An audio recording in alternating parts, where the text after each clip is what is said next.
He could have written The Country Girls, only I who came from that house in County Clare. So I think there's an inconsistency in this remark. There's also the fact, of course, that you went on to write several other books. Yeah, I've written a few since. Without him being present at all. I mean, it's a pity. I wish for his sake, and for life's sake, and for my son's, that such a statement was not made. A, it's untrue, and B, it's unworthy. He can write his own books.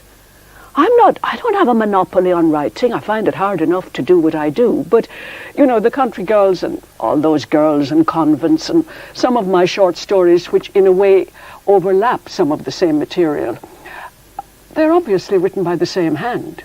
So where was he in the nights after I left him? He wasn't sitting up rewriting. It doesn't stand up in a court of truth. He also disagreed with your version of how the marriage broke up. You wrote about how he walked out of the house when you were cooking the dinner, and he said the marriage broke up because the first innocent book went disastrously to her head, and she didn't leave while cooking the dinner. She had servants, Irish, in Wimbledon. She left with her book in her hand and otherwise provided for her, her first aim achieved. Well, were you cooking the dinner? I was. It's like Ibsen's The Doll's House. I was very, very unhappy, and for a good number of years. And I also felt the the rampant envy and jealousy. You can't live with someone who's that envious and jealous of you. If I had been someone who went off with my book, I would not then have fought, as I did, for 3 years to try and get custody of my children. Do you know what I mean? I left the house in the middle of cooking the dinner because that day something very frightening had happened. And I knew that I couldn't stay any longer in that house. Can you tell us what that was? I was the person who was the breadwinner, and a large check came, and I usually had to sign over these checks because I didn't have a bank account. I wasn't allowed one by my husband. So I did something that only frightened people do. I left the check there on the hall table, but I didn't sign it. So my husband said, "You have not signed the check." And I said, "No, and I'm not going to." And he was very threatening. So what I did the most stupid thing. I left the house, sans the check. So, and that is the truth. That is truly the truth.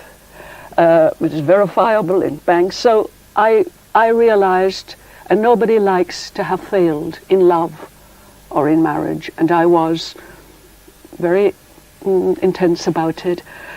But I realized when that happened that never again could I remain under that roof.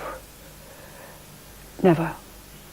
And I can assure you that that is the truth. I don't tell lies. I don't tell lies like that, and I don't like when they're told. Because there's no need for them. He could say, "I married this woman, and she happened to have talent, and to hell with it. I resented that talent." He could say that, but he didn't say that. He did say that she was a great part of my life, and I was probably the only person she could ever live with. Well, I lived with my sons. He was a great part of my life. A marriage is, and the bearing and rearing of children, and he was very good to his children as little children. Of course, I was part of his life and he of mine, but what I think is very important is that good part is the part that should be broadcast to the world, and not the other, which is not only not the case, but which diminishes the good part then. Do you see what I mean? I don't write things about my husband or stuff like that, because I'd be ashamed of myself. From what you've said, you were obviously repressed in that relationship. Do you think that it's possible for a man and a woman to have a relationship whereby a woman is treated equally? It's not that easy. I think probably two writers are a mistake in a family, or maybe two actors are. Maybe a different profession, like a judge or a nurse or something. Marriage is a rocky road, regardless of whether the woman works or doesn't work, because people change, people have moods, financial straits come, children are born, women get tired, or husbands stray or wives stray or whatever. So we know that. But I believe, and I will always believe, regardless of my fate or how my fate ends, that if you really love someone who loves you and has an understanding, that can surmount anything. You see, a lot of people get married, and a lot of young people now get married very young and on a high of sex and attraction, and why not? I'm all for a high of sex and attraction, but with very, very little real knowledge of the actual rigor that life needs. No matter what your job, and the poorer you are, the harder it is, of course, but no matter what your status in life is, it's hard. Plus the fact that people change separately and secretly. And let us say two people. I was about 19, 20 when I met Ernest Gabler. 10 years later, when I left the house that Sunday evening, I was a very different person. Not the overblown, successful author who left the house with her book, but I had read a lot, I had learned a lot, I had taught myself a lot, and actually I was a much, I think, richer person, but I was less biddable. You went on to write a number of books which were almost feminist in tone. Did that arise from the relationship you had with Ernest Gabler? Not fully, I think. It wouldn't. You know, it's more complicated than that, and it's more universal than that in a way. One is very aware down the years of the marginalization and the victimization and the everything else-ization of women. So I became more aware of it as I read more, as I looked out into the world more. Of course, your personal history colors your material. Of course, some of the experience and the covert sort of fear that I felt came into play and made me, if you like, a little more outspoken or rebellious. But I don't think that my books are, as you would call it, feminist in that totally undiluted political meaning of the word. You see, I think all political edicts, whether they're from feminists or communists or any other branch, they're much too straitjacketed for an artist or a writer. So some of the things I have written are, of course, showing up the plight of women and the plight of women in Ireland and the plight of pregnant women who were unmarried pregnant women who were afraid, or women going a little off their heads. And one of the things that I wanted to do, and I still want to do as a writer, is to speak for those, whether they be men or women, who are not able to speak for themselves, who are too frightened or too ashamed or too throttled. Is that why you wrote about Republicans, Irish Republicans? Yes. People Yes. too afraid to speak for themselves? They weren't that afraid, but they weren't heard. I mean, the 25 years was a propaganda. Along with the war, the blood war, there was a propaganda war, and they were not heard at all. They really were not. And when I first wrote a about Gerry Adams, I actually wrote to the president an open letter in the Boston Globe. I sent it about the wisdom, American president, sorry, about the wisdom of giving a visa to Gerry Adams. And I spoke of many things, both the political and the spiritual reality of that poor blighted 6 counties. So that was 4 years ago, I think, before Gerry Adams or Martin McGuinness or anyone else were appearing as they now are on television and talk. That was one of my reasons.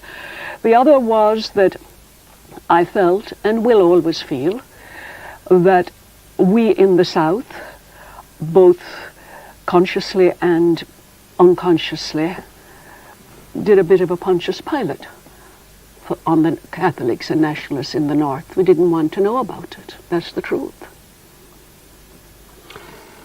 You said that you wanted to portray a spirited and actual reality of that poor, benighted 6 counties. But in what you wrote at the time, the piece you wrote in the New York Times about Gerry Adams and what you wrote otherwise in relation to the North, was there not an arbitrariness and a selectivity about what you wrote? Was there not a what? An arbitrariness and a selectivity in what you wrote, portraying, for instance, Irish Republicans as victims and not at all as the oppressors, as the inflictors of great harm and pain.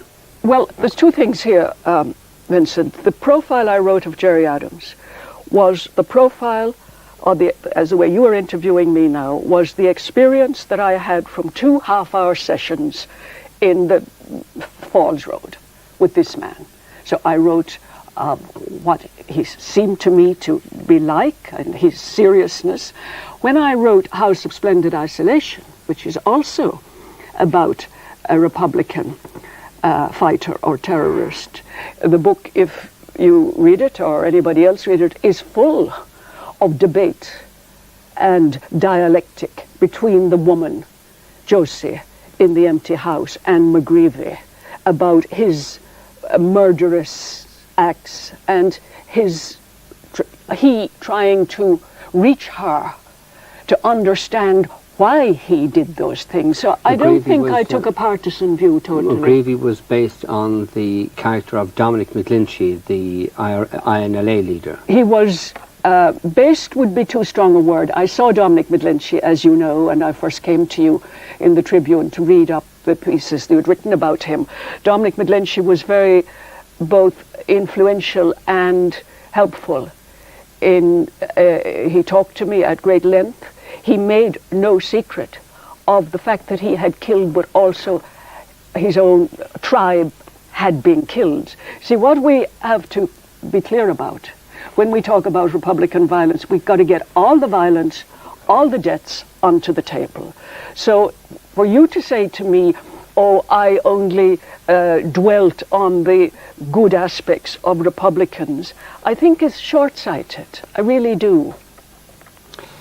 But in the piece that you wrote about Gerry Adams, you didn't get all the violence and all the deaths on the table. In fact, the only violence you speak of is the violence directed at Gerry Adams. Yes, because nothing at all about the violence directed by his associates at the loyalist community in Northern Ireland. Yes, if I were writing a book about that, I would get it all. I was asked by the New York Times to write a profile of a man in 24 hours.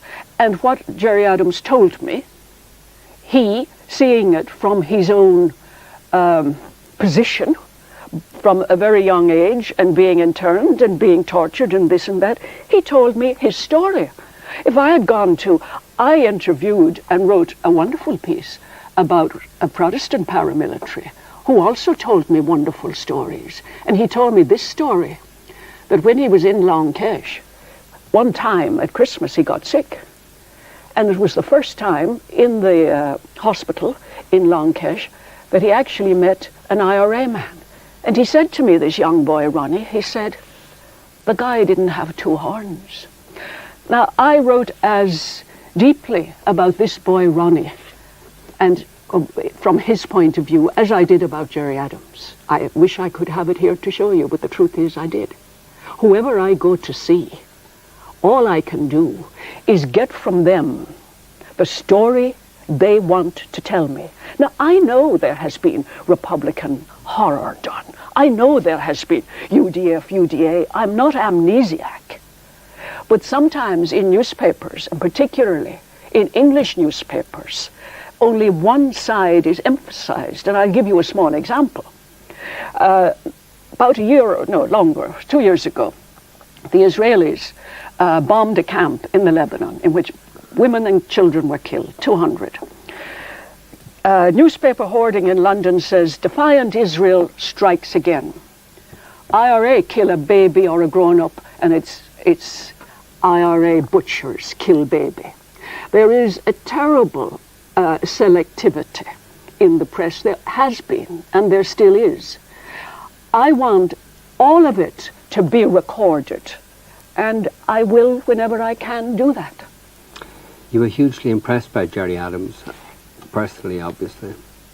I found him to be very thoughtful, a thinking person. I also found him, surprisingly enough, to have a sense of humor, and I'll tell you a moment of it. It was at the time when the great handshake had happened on the White House lawn between Arafat and the Israeli Prime Minister of the time. Yitzhak Rabin. Yeah. And I said to Gerry Adams, I said, suppose you were in the same position with Dr. Ian Paisley on the White House lawn. Would you shake hands with him? And he said, why not? So I felt him to be a man who was not consumed with vitriolic bitterness, and I liked that. You went on to write another book, Down by the River, about the abortion controversy, or centred on the abortion controversy here, as you already referred to. It's been criticised on the grounds that it didn't fairly describe the dilemma that there was on the abortion issue for Irish society, in that you caricatured people from the Spock side of the debate. Well, you know, they do sound like caricatures if you talk to them, I'm sorry. I saw a lot of them and I got the same script again and again. And I was actually invited to go on a program, The Late Show, with one of these people, and I agreed, and at the last minute she withdrew. So I don't think that there's a full piece of precision there. What I mainly wanted to do with Down by the River, and also, of course, to get the political argument, the heatedness, I wanted to get first a story, a crime if you like, that starts in this totally secret and ravishingly beautiful place, with people who never know, who never think that one day in the forecourts, under that rotunda of livid light, everything will come out. I'm interested in the private that then becomes the public and the political. When I started writing, I had not the courage to do that. But as regards those people, I met everyone, and I'm happy to say one thing. Everybody I approached, from the most fanatic to the least fanatic, and I told them that I was writing this story, they all spoke to me. But a caricature, I don't think that's all right. But Philip Roth and others have described you as the most gifted woman writer writing in English language fiction today, and yet you don't seem to have got that kind of recognition in Ireland. Has that pained you? A little bit. Maybe you've given it to me tonight. It pains me a little. I think a woman writer has a harder time. There was a little piece the other day for Bloomsday in your earlier in the Tribune, and people were asked what they thought about Joyce and Bloomsday. And one female writer, Anne Enright is her name, she said, if Joyce had been a woman, he would have been ridiculed or accused of writing psychotic gibberish. And I think it is harder for a woman writer. I also, I suppose, have to say two things about my own particular kind of writing. One is that I tend and will continue to pick subjects, even the country girls, although now it doesn't seem so controversial, subjects that are a little uncomfortable or dangerous. Now that doesn't, to quote the Gaylord Hauser phrase, win friends and influence people. Not at first anyhow, it does eventually. Secondly, I love and believe in the trance quality of prose. I think prose should be poetry.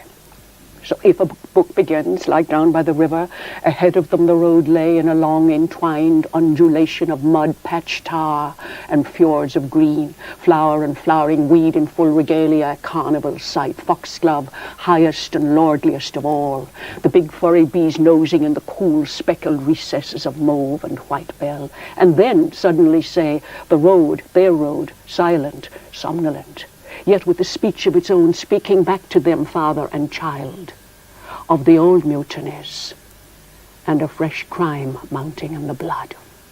Now that kind of writing, or that writing, why should I say that kind of writing, is not immediately or easily absorbed.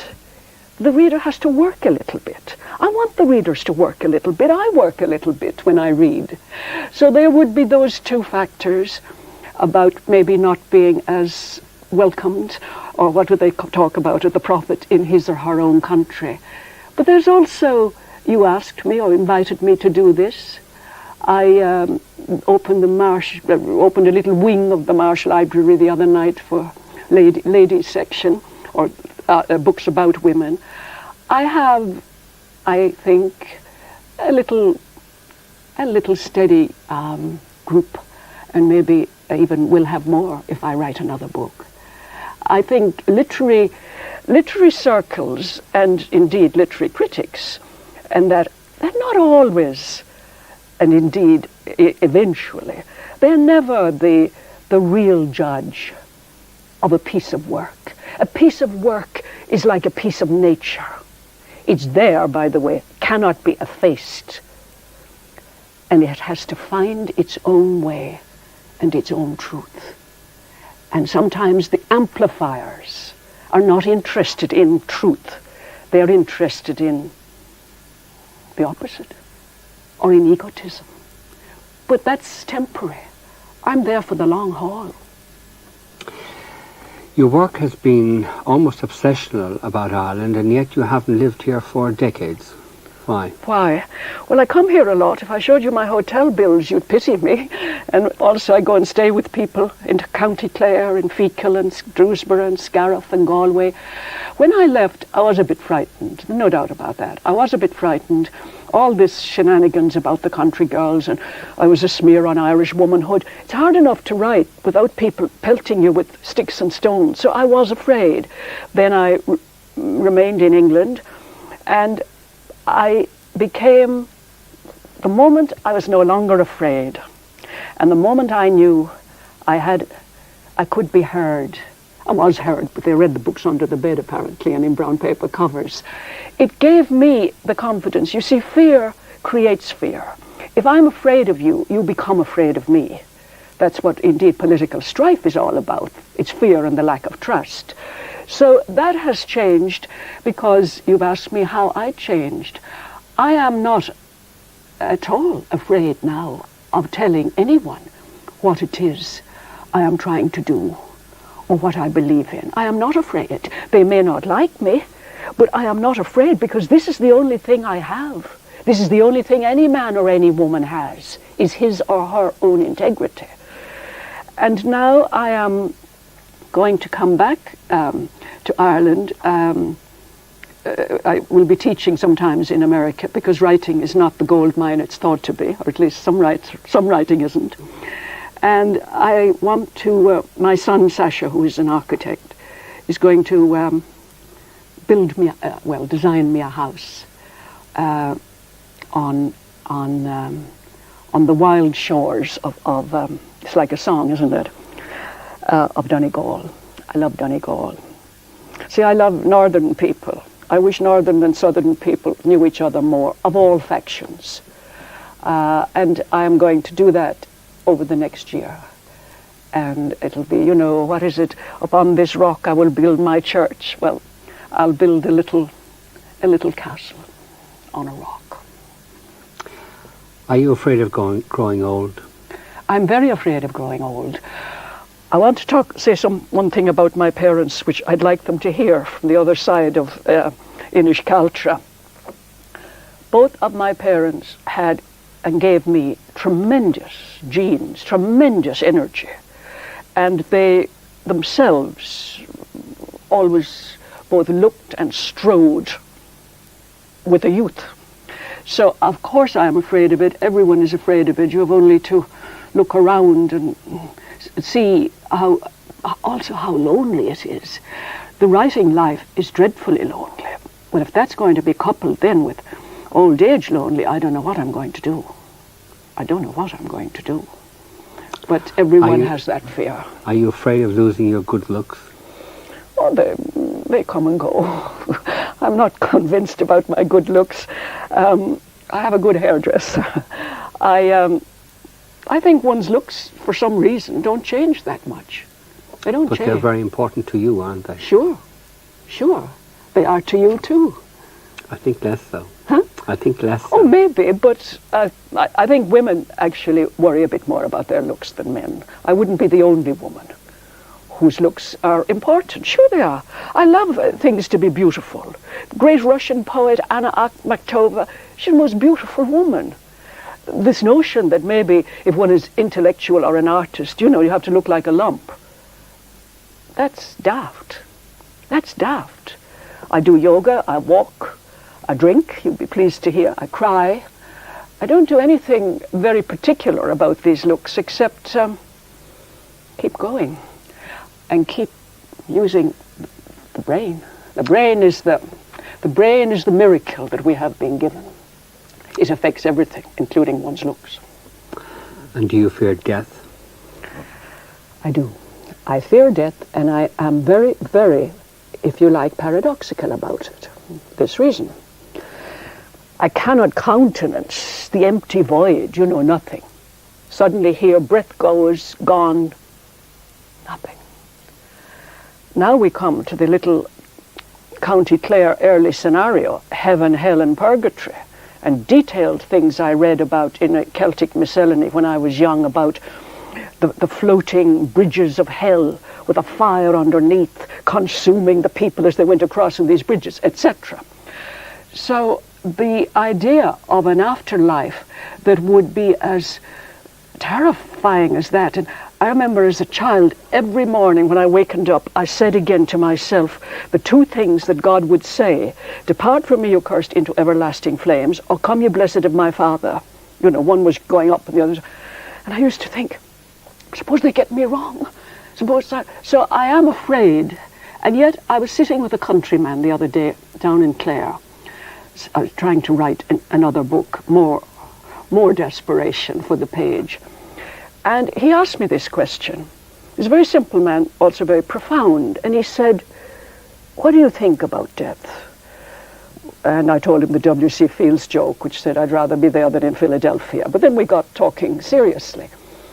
And he said, there must be something when we die.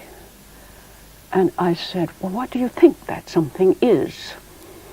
And he said, well, we wouldn't have the bodies we have, so I needn't worry about the looks. But he said, we would belong maybe to the same mystical body. I thought that was rather beautiful. I know it has been said before, but he put it fairly simply. I am afraid of death, yes, and have not fully faced even the question. I haven't. Edna O'Brien, thank you. Thank you very much. Thanks, Vincent. God bless.